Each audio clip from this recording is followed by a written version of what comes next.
নমস্কার বন্ধুরা, আমার channel Stitch and Cook by সুমাতে আপনাদের সকলকে জানাই স্বাগত। চলে এসেছে আজকে নতুন একটা ভিডিও নিয়ে। তো এখানে দেখুন আজকে 3/4 হাতা আপনাদেরকে কিন্তু কাটিং করে দেখাবো। তো কীভাবে মাপ নিতে হয় তো পুরো স্টেপ বাই স্টেপ আপনাদেরকে সহজভাবে আমি বোঝাবো।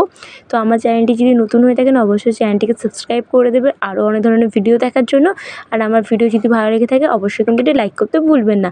তো দেখুন এখানে আমি কাপড়টা নিয়ে নিয়েছি এবং কাপড়টা 4 পাট আছে, দুটো হাতা একসঙ্গে বেরোবে তার জন্য। এবং দেখুন আমার হাতের সাইডে কিন্তু জয়েন্ট সাইড আছে আর অপর সাইডে কিন্তু এখানে হচ্ছে ওপেন সাইড আছে। তো সবসময় কিন্তু আমাদের জোড়া সাইড থেকে কাজ করতে হয়। তো প্রথমে দেখুন এখানে আমি হাতার লম্বাটা নিয়ে নেব। তো এখানে আমার হাতা হবে 13.5 ইঞ্চি, তার সঙ্গে 1 ইঞ্চি এক্সট্রা নিয়ে নিতে হবে।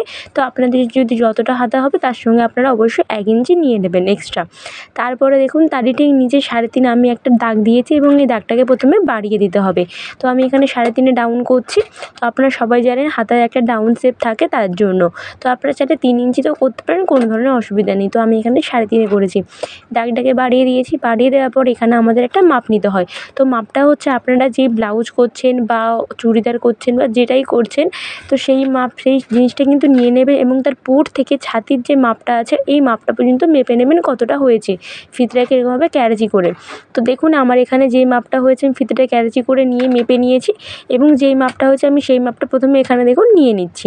তো আপনাদেরও যেই মাপটা হবে সেই মাপটাই নিয়ে নেবেন। এভাবে কিন্তু আপনারা ব্লাউজ কেন বা কোনো চুড়িদার কেন, জারি কেন, যে কোনো কিছুই 3/4 হাতে আপনারা খুব তাড়াতাড়ি এবং খুব সহজভাবে কিন্তু কাটিং করতে পারবেন।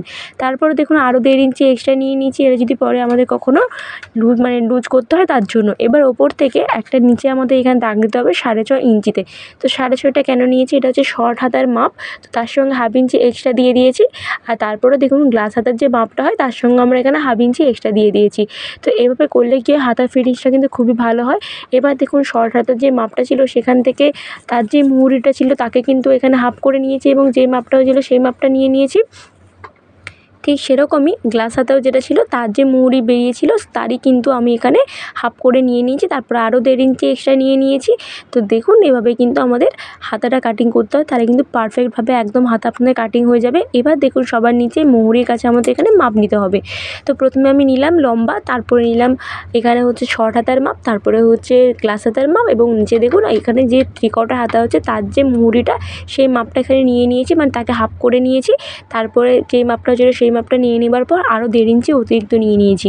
এবার সব দাগগুলোকে এরকম স্কেলের সাহায্যে কিন্তু মিলিয়ে দেবো, মিলিয়ে দিলেই আমাদের রেডি হয়ে যাবে। তো এইভাবে করলে কী হয়, আপনাদের শর্ট হাতা বা গ্লাস হাতার যে মাপগুলো হয় একদম পারফেক্টভাবে বসে 3/4 হাতার ক্ষেত্রে। ঠিক আছে, তো দেখুন এখানে আমি সব মাপগুলো কিন্তু ভালোভাবে স্কেল দিয়ে মিলিয়ে নিয়েছি। এবার ওপর থেকে এই যে দাগটা আছে এই দাগটাকে একটু 1 ইঞ্চি 1.5 ইঞ্চি মতো সোজা রেখে তারপর এরকমভাবে আপনারা হাতার যে শেপটা হয় সেই শেপটা কিন্তু এখানে দিয়ে দেবেন। তাহলেই দেখুন হাতাটা কিন্তু আমাদের পুরোটা রেডি হয়ে গেল। এবার জাস্ট পুরোটা এখানে কেটে নিতে হবে। তো আমার ভিডিও যদি ভালো লেগে থাকে তাহলে কিন্তু অবশ্যই লাইক করতে ভুলবেন না, চ্যানেলটিকে সাবস্ক্রাইব করতে ভুলবেন না। যদি চ্যানেল নতুন হয়ে থাকেন আর আমার ভিডিও কেমন লাগছে সেটা কিন্তু অবশ্যই আমাকে কমেন্ট করে জানাতে ভুলবেন না, বা আপনারা কী টপিকের উপর ভিডিও দেখতে চান সেটাও কিন্তু আমাকে জানাতে পারেন। তো দেখুন এখানে কিন্তু আমি হাতাটাও পুরোটা কেটে নিচ্ছি। এভাবে কিন্তু ব্লাউজ কেন, চুড়িদার কেন বা কামিজ কেন, যেটাই বলেন না কেন, তার হাতা কিন্তু আপনাদের খুব তাড়াতাড়ি এবং খুব সহজভাবে কিন্তু কাটতে পারবেন। তো দেখুন এখানে আমি পুরো হাতাটা কিন্তু কেটে নিয়েছি। তো কেটে নেওয়ার পর আপনাদেরকে ঠিক দেখাচ্ছি। তো এইটা হচ্ছে আমাদের লাইনিং। তো আমি এটা অন্য কাপড়ে, মানে এটা হচ্ছে লাইনিং। তো আপনারা চাইলে একদম ডাইরেক্ট মেন যে কাপড়টা সেটা কিন্তু কাটিং করতে পারেন এই একইভাবে এবং একই রকম। তো দেখুন এখানে কিন্তু আমার পুরো হাতাটা কমপ্লিট হয়ে গেছে। দেখতে পাচ্ছেন কত সহজ এবং কত তাড়াতাড়ি আমি আপনাদেরকে শিখিয়ে দিলাম। তো দেখুন এখানে কিন্তু আমি একটু সামনে মিডিলের যে অংশটা ওটা কিন্তু কেটে নিচ্ছি, তাহলে বুঝতে পারবেন যে এটা হচ্ছে মিডিল পোর্শন যখন হাতাটা জয়েন করবেন। তো দেখুন এখানে আমার হাতাটা পুরো কমপ্লিট হয়ে গেল। তো দেখা হচ্ছে অন্য কোনো ভিডিওতে। আজকের জন্য টাটা।